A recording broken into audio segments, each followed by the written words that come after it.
Hey guys, today in the Analects of Confucius 6.15, we're focusing tremendously on humility.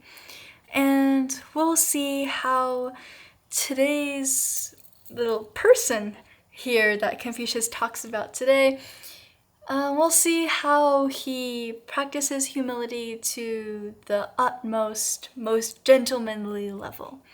And without further ado, let's get started.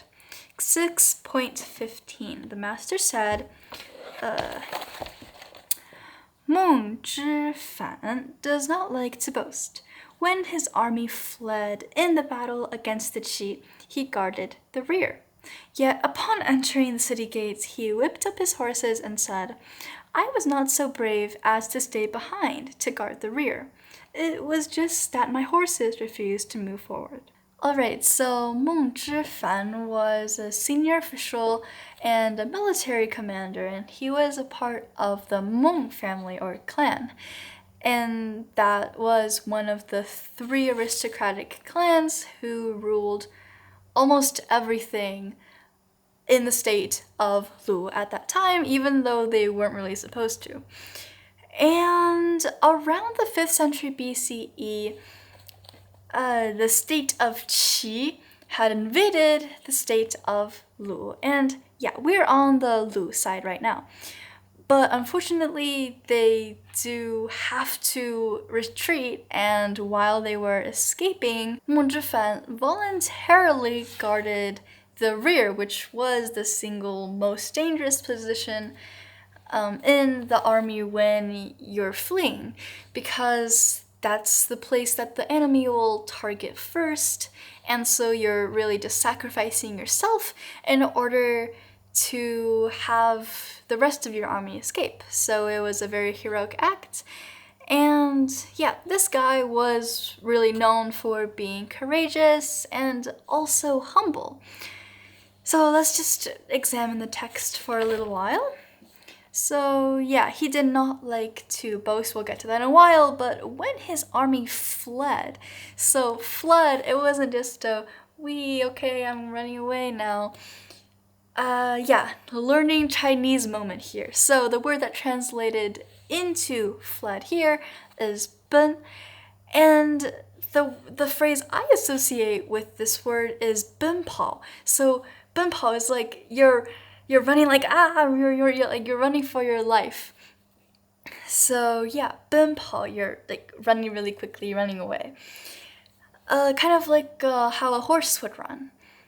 Okay, so yeah, in the battle against the Qi, he guarded the rear, again the most dangerous position, very heroic act. I have this excerpt from the commentary on the 4 books, and that was written by the Neo-Confucian scholar Judy, and he says, to take the rear guard in a defeated army is an act of extraordinary courage and difficulty. So yeah, this was a really big deal. But yet upon entering the city gates, he whipped up his horses. Okay, pause here. So when they finally reached the state of Lu, every surviving soldier in the army knew what he had done. But he whipped up his horses, so he made his horses go faster. So imagine him at the end, and then he went to the start. Although we know that the reason why he was the last person to enter the city gates was because he was at the rear, he was defending the entire army against the enemy. He just went forward just to make it look like he was just trying to catch up with the crowd this whole time.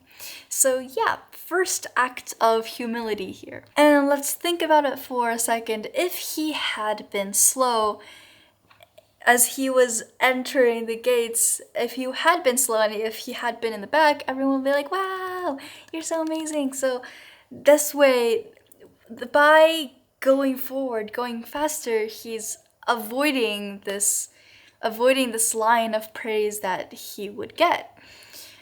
And then he says, I was not so brave as to stay behind to guard the rear. It was just that my horses refused to move forward. So now he is just actively deflecting all the credit for his heroic act, and he is instead framing his horses for being the reason why he was at the back.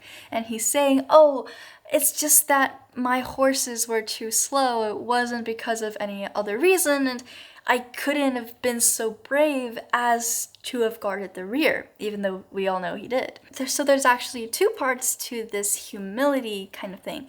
So first of all, yes, by saying this, he did kind of refuse to accept the fame and the praise he would have gotten through this heroic act.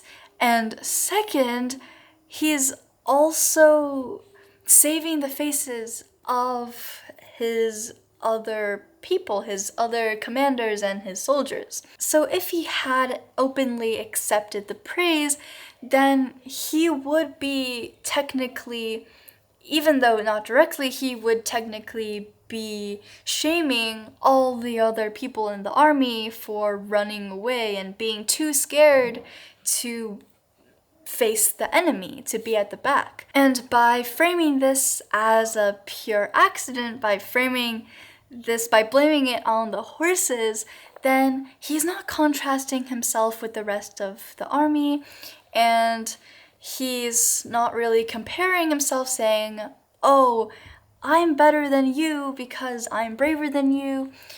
And he's also given everyone a face-saving excuse, and the peace and the harmony of the army is saved because now they're still going to get along because no one feels shameful and everyone feels like they're equal to each other, although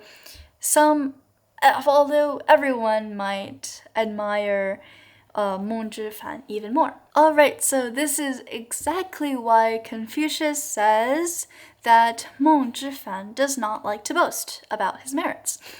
So this is because for Confucius, acts of courage were really praised, but not accepting the credit for it was arguably even more admirable.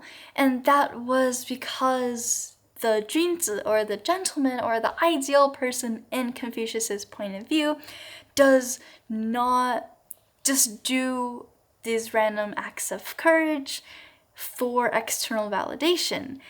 Because the gentleman does good for the sake of doing it. For the sake of the way, we can say, or for the sake of the benefit of others. But yeah, he doesn't require external validation because he's not doing it for that. But I probably shouldn't say refuse to take credit, maybe more like refuse to accept the praise. Because actually you definitely should acknowledge that what you did was really good.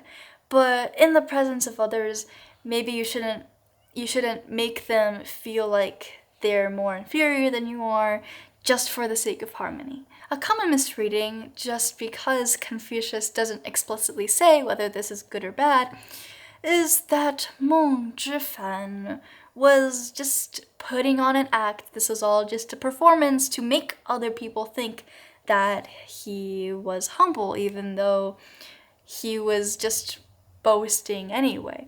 But he's not, and his actions weren't a lie of any sort to try to manipulate other people, because everyone saw what he was doing, and he was just denying it for the sake of refusing glory and praise for his heroic actions and protecting the dignity of the army, and not really trying to deny what happened, because, well, everyone knew what happened. Some key takeaways from this lesson is that number one, humility beats boastfulness.